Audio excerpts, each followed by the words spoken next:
મારું નામ દિવ્યા છે. આ દર્દી છે તે મારો ભાઈ છે. અમે અમદાવાદના છીએ. 3 મહિના પહેલા ધાંગધ્રા ધ્રુમર ચોકડી પાસે તેનો એક્સિડન્ટ થયો હતો. ત્યારે તેને તાત્કાલિક ધોરણે શિવશા મેડિકલ કોલેજના ઓર્થોપેડિક વિભાગમાં ઇમરજન્સીમાં તેને સારવાર અપાઈ હતી. શરૂઆતની ટ્રીટમેન્ટ અમને સારી લાગતા પરિવારના સભ્યોએ અમે નક્કી કર્યું કે હવે સંપૂર્ણ ટ્રીટમેન્ટ અમારે આ જ હોસ્પિટલમાં તેને અપાવી છે. અહીંયા ઓર્થોપેડિક વિભાગના ડોક્ટર વાડા સાહેબ તથા તેમની ટીમે અમને ખૂબ જ સપોર્ટ કર્યો છે.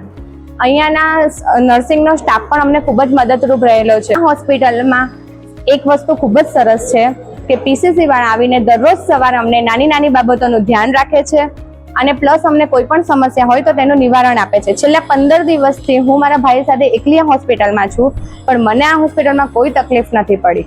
અહીંયાની સ્વચ્છતામાં પણ બહુ સરસ ધ્યાન રાખવામાં આવે છે.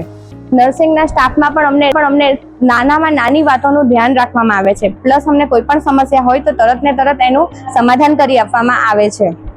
પણ અમને અહીંયા આગળ કોઈ પણ તકલીફ પડી નથી. આ હોસ્પિટલના દરેકે દરેક નર્સિંગનો સ્ટાફ, ડોક્ટરની ટીમે અમને ખૂબ જ સપોર્ટ કર્યો છે. તેના માટે હું તેમને ધન્યવાદ કરું છું.